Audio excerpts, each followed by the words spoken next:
welcome to another episode of Sheroes Unlimited Behind the Book. This is Series 2, and this is our first episode in Series 2. Series 1 has been an absolute hit. For those of you who've already seen all of the episodes in Series 1, thank you for your messages and your emails, and it's great to know that you're loving exactly what we're bringing to you, because what are we doing with Sheroes Unlimited Behind the Book? We're actually interviewing the authors of the books that at BoomerBabesLife we're loving, we're reading. Sometimes we're reading them a couple of times, and we're always recommending them to you through all of our BoomerBabesLife platforms, including our monthly magazine, BoomerBabesLife Magazine. And it is my absolute pleasure to kick off Series 2 with an amazing woman who I have to declare, I have known this woman for quite some time. We met in Sydney, Australia, back in the mid-90s, and we forged an immediate friendship and bond that is unbreakable. And unfortunately for me, she left and moved back home to San Francisco in the US of A.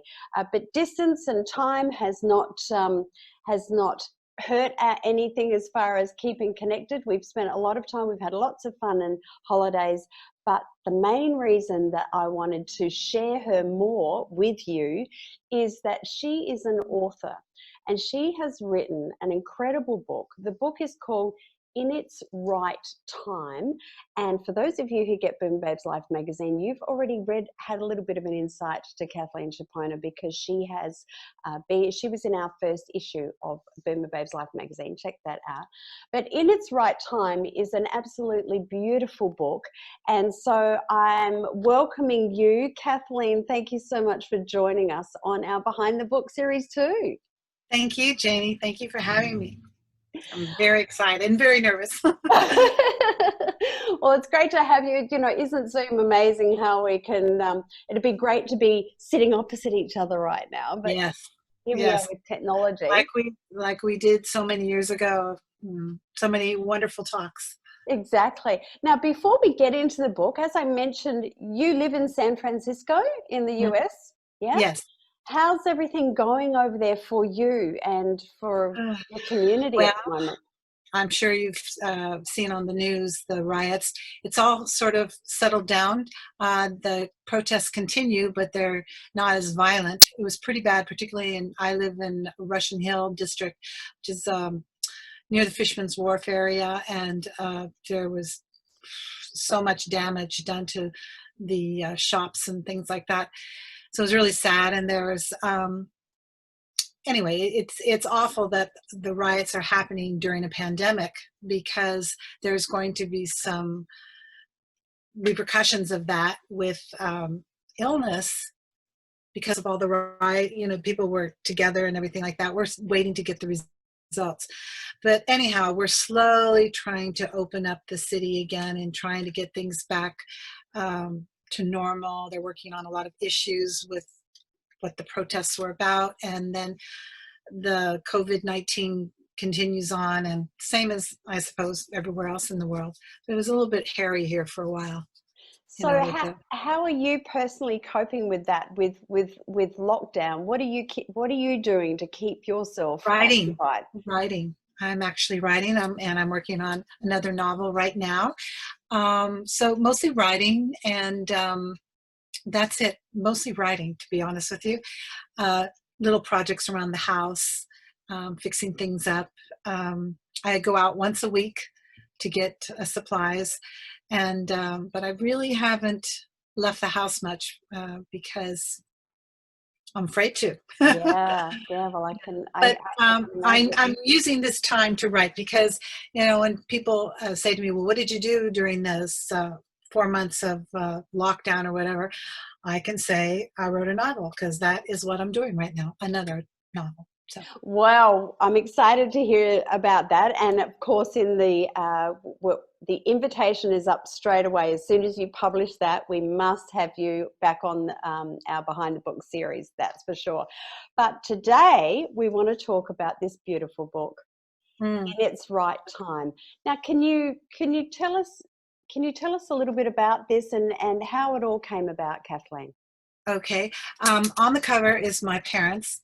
And after my mother passed away, well, it was a really rough time, for me. And as we were cleaning out her house, I came across these letters that my father had written to my mother when they had first gotten married, and he had come out to California. They were in Pennsylvania, and he came out to California to set things up, and then she was going to come afterwards. And what's kind of sad is I remember about 6 months before my mother passed away, she showed me this stack of these letters, and they were all wrapped. And she said to me, she goes, they were like her pride and joy. I mean, they were her treasure. And she said, would you want to read these letters? And I just said, no, that's okay, Mom. She goes, well, I hope one day after I'm gone, you will read these letters and know the great love you came from. Yeah, okay. I'll go about my business. But when she passed away and we're cleaning out the house, I found those letters. And my sister actually, because they're so old, but they were wrapped. And my older sister, she goes, do you want these letters or should we just, throw them out? Not really knowing what they were or anything like that. And I said, no, those are the letters, Mom. She never let anyone read those letters. So it took me a while. About 6 months later, I sat down, a glass of wine, and I started reading the letters. And oh my God, I cried and I laughed, and they were just these beautiful letters. So I decided to put together for my sisters these. It's like this is the original where it came from, and told the story of how my parents. But it had copies of. I don't know if you can see some of the letters in there. Yeah. And part of it was in their language. So I had my aunt, translate it for me. And then I was reading some of this bits and parts, not the letters themselves, but what I was writing, the story for my sisters at my writers group. And they suggested, why don't you write a novel on this? And I said, and it would be great therapy. So it started off about my parents, but then as I wrote, it became about me. So the protagonist in this book is Roxanne Gavrick, and basically I'm Roxanne. And 70% of what you'll read in that book is actual true things. But of course, it's a time travel piece, so it is fantasy. But everything in the prologue and in the first chapter actually happened. The dream sequence and things like that. That's what makes it kind of special, when you're reading it, because it's like, I wonder if this is true. I wonder if that's true. I wonder, and there's a real story, and that basically it's about a girl who finds these letters, realizes that she didn't really know her mom or dad as young people, and she wished she would have asked more questions. So she decides to go back to her parents' hometown, and to ask her to meet her aunt and find out more information. And right before she gets there, she gets in a car accident. When she wakes up in a hospital in 1945, and it's like, oh, well, is she really there or isn't she really there? But you have to read it to find out if it really happened or if it didn't really happen. But she ends up meeting her mother. She meets her father. She meets her grandparents, all the people that she didn't know in her regular life. She meets while she's back in time. And it's a feel good. There is a few sad things that happen in there, but basically it's a feel good kind of book. And it became about me instead of them, but it was therapy. It took me 2 years to write it because I also was working, and I didn't have time to write all the time, but I looked forward to going into that world every day, and it was a way of processing my pain from losing her. And my father had died many years before. But one thing that is very strange is that they both died on January 23rd. The same day within the same hour. And that's true. And that's in the story. But that's actually true. Wow. Yeah, that and she actually, I predicted when she was going to die, and everyone, that's in the book too, and they were like, no, and I just had this feeling, and I knew that she was waiting for him to come back. And every Friday, my father would bring her red roses every Friday, and that she died on a Friday, and that Friday, when I walked into the room, I could smell red roses. So Really? yes, yes. I'm not making it up. But anyway, it's all part of the magic of Yes. when you love to go back in time. I mean, I didn't think to ask a lot of questions. I didn't know my grandparents, you know, they died before I was ever born. And I would love to go back in time and meet my parents as young people. You know, I think I'd get along with them. I think I'd, you know, like a lot of people don't get along with their parents, but Yeah. I actually think that I would have gotten along with them just by reading the letters and the way they spoke and what they were doing, and yeah. So It's really interesting that you say that, because you know it is a beautiful love story, and as the way that you have put this book together in a time travel sequence, and the point that you just made was, you know, quite often when our parents go and our grandparents go, we actually don't know their stories. We don't mhm, know what their lives have been like. It's really interesting in this forced lockdown that most of us have had around the world, mhm, where conversations are starting to be had with the older members of our families. And I yeah, think that you've, as we say here in Australia, I think you've hit the nail right on the head with the fact that now this is a great example, and this is a great inspiration as well for mhm, all of us to start having those conversations with those who are still here. and yeah, if and if not, why not start writing our own stories, so that for a legacy for you know, younger generations, you know, the future generations to come, yeah, you yeah. know, as well. I never thought to ask my parents so many questions, so I don't have the answers. And Mm. my sisters and I all are like, you know, I never thought to ask this, never thought, because we were young and caught up in the moment, and they were there, and they're our parents, and didn't think about that, you know. Yeah. But if, yeah, I would encourage that. I encourage that with my nieces and nephews. So, you know, to ask questions. So you have two sisters. Mhm. So what were they? How did they feel about you writing this and putting this together? Oh, well, they thought it was wonderful, and they loved the story, and they loved the letters. They,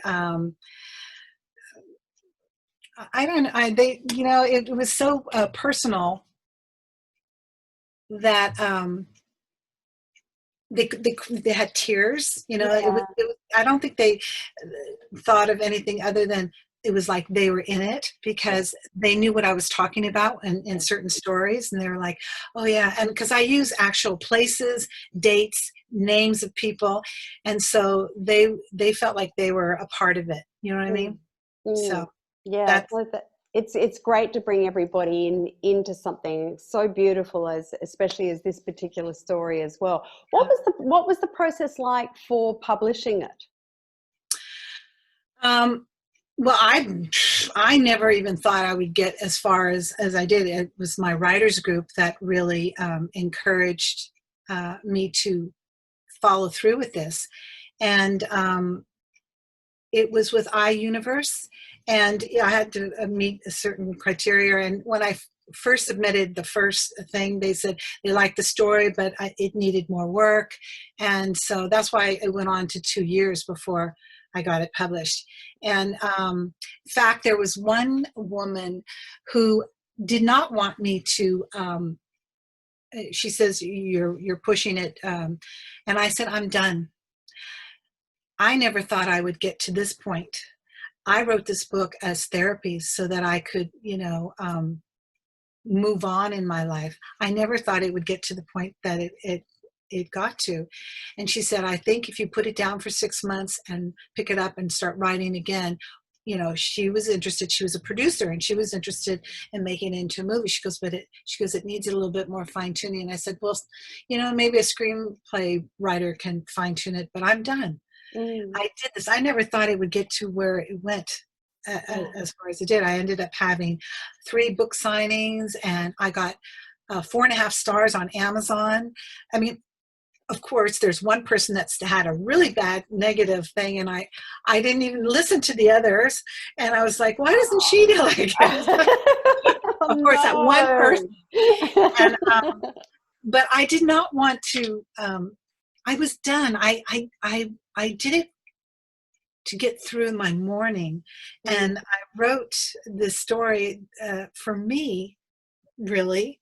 And I'm shocked. I didn't even care. I didn't even try to promote it as much as they wanted me to promote it, because they said at that time there was a lot of time travel books and movies and series, and they said this is the time to jump in on it, and you know, I needed to promote it.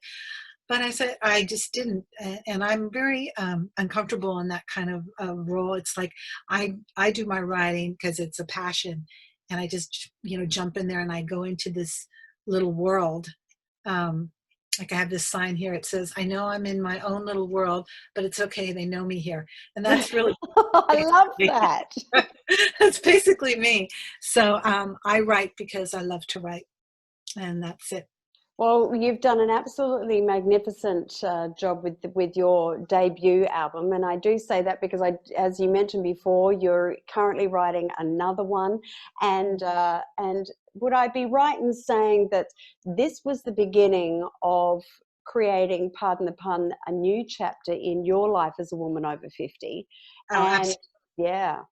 Yes. In fact, I never went to college. I took a few creative writing courses, but my mother was the inspiration behind. She used to say, "You're so good at writing." She said, "Why don't you?"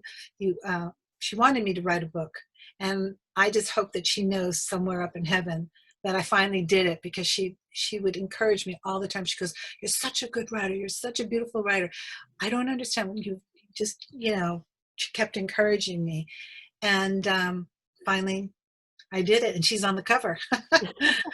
Little did she know when she gave me that picture that it was going to be on a cover of a book. I feel strongly that this was the perfect debut book, given that encouragement from your mum. The title is In Its Right Time, A Story of Destined Love. It is available still on Amazon, isn't it? Amazon, it's at all websites. I believe in your magazine I listed about 4 Australian websites, but all that sell books, you just have to type in the name and it'll come up in every part of the world. So well, yeah. on our website, in our shop section under books, you will see the cover of this book. You'll see a little write-up about Kathleen. You'll also see all of those, all the links will be there in regards to where you can get your copy of In Its Right Time. Before we let you go, Kathleen, if you had an 8-year-old Kathleen sitting in front of you right now, what advice would you give her? Don't be afraid. Don't let fear hold you back. Follow your passions, because the money will come. Well, they don't know at 8 years old about money, but follow your passions. Don't be afraid, because I think fear holds us back. Fear of not being good enough, fear of failing. So I would say just go for it. You know, thank Great you. advice. Good, great advice. Kathleen, it's been absolutely brilliant having you here on our Sheroes Unlimited Behind the Book series to kick off our series 2. Thank you so much for that. Thank you, Jane. And all of the details to get on how you can get a copy of your book. And also remember, BoomerBabesLife Magazine, Kathleen writes for us. She's in it every month now. So make sure you've got your copy. If you haven't got your copy, go to the website, BoomerBabesLife.com, and subscribe so that you can get that. And of course, if you'd like to know where to get this fantastic book in its right time, go to our website, into the shop section. You'll see this beautiful cover, and all of the links will be there. Kathleen, thank you so much for being with us. We really appreciate it. Keep safe. You too. Take care. And Bye-bye. we'll Thank you. see you next time. And thank you for watching Sheroes Unlimited Behind the Book Series 2. I'm Jaynie Morris, and have an absolutely amazing day.